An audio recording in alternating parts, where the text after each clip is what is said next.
एक तरफ जहां बीजेपी सांसद अनुराग ठाकुर ने नेहरू और गांधी परिवार पर अंबेडकर के अपमान करने का आरोप लगाया, तो वहीं कांग्रेस सांसद केसी वेणुगोपाल ने बीजेपी और गृह मंत्री अमित शाह पर जोरदार हमला बोला।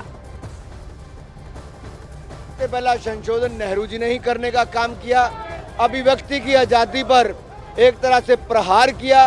उसके बाद इंदिरा गांधी जी ने पूरा संविधान को ही बदलने का एक तरह से काम किया और संविधान को कुचलने का काम इमरजेंसी लगाकर किया।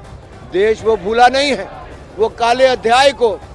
तो ये जो गांधी परिवार संविधान को जेब में डाल के चलता था और संविधान बनाने वाले को अपमानित करता था, आज उनका कच्चा चिट्ठा खुल गया है, उनका चेहरा बेनकाब हो गया है और कांग्रेस पार्टी के पास कोई जवाब नहीं बचा। कांग्रेस को देश से माफी मांगनी चाहिए कि संविधान की हत्या इन्होंने बार बार क्यों की। They are protecting to cover their self-defense. They had done lot many damages yesterday itself through Amit Shah to our Baba Saheb Ambedkar ji. Again, to see the BJP social media, what they have done again, they, in place of Ambedkar ji, they put the photo of Soros and they are mocking again.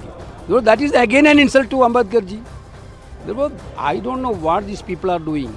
They are in their these type of things is reflecting their mindset. Ambedkar के सम्मान पर BJP आक्रामक हो गई है। BJP नेता बासुरी स्वराज ने कांग्रेस पर लोकतंत्र की हत्या करने का आरोप लगाया। वहीं यूपी के डिप्टी सीएम केपी मौर्य ने कहा कि अमित शाह अंबेडकर के पुजारी हैं, वो उनका अपमान कर ही नहीं सकते।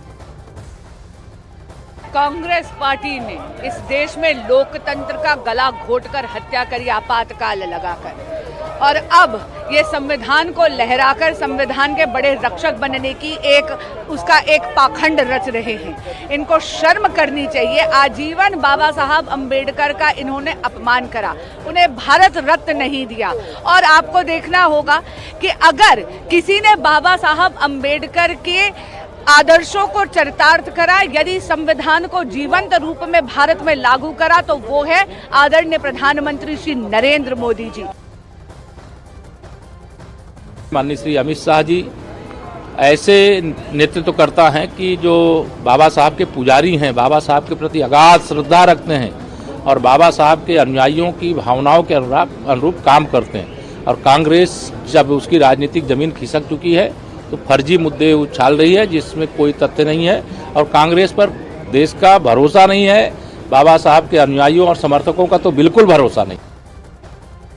वहीं बीजेपी सांसद प्रताप सारंगी को चोट लगी है। दरअसल उनका आरोप यह है कि यहां पर कांग्रेस के सांसद ने एक सांसद को धक्का दिया जो उनके ऊपर गिर गए, जिस वजह से उनको चोट लगी है। उनको फिलहाल अस्पताल ले जाया गया है। प्रताप सारंगी, आपको बताएं कि ये पूर्व केंद्रीय मंत्री हैं, ओडिशा से सांसद है और इनको चोट लगी है। हाँ, राहुल गांधी ने धक्का दिया किसी सांसद को, ये प्रताप सारंगी ने कहा, और वो सांसद उनके ऊपर गिर गए। हालांकि जब राहुल गांधी से इस बाबत सवाल किया गया तो उन्होंने कहा कि वो संसद भवन में भीतर प्रवेश करने की कोशिश कर रहे थे, उनको अंदर जाने से बीजेपी सांसद रोक रहे थे, उनको धमका रहे थे, ये राहुल गांधी ने कहा है। तो यहाँ पर सत्ता पक्ष और खासकर कांग्रेस के सांसद एक दूसरे पर आरोप लगा रहे हैं कि दोनों तरफ से धक्का मुक्की हुई है। नहीं सह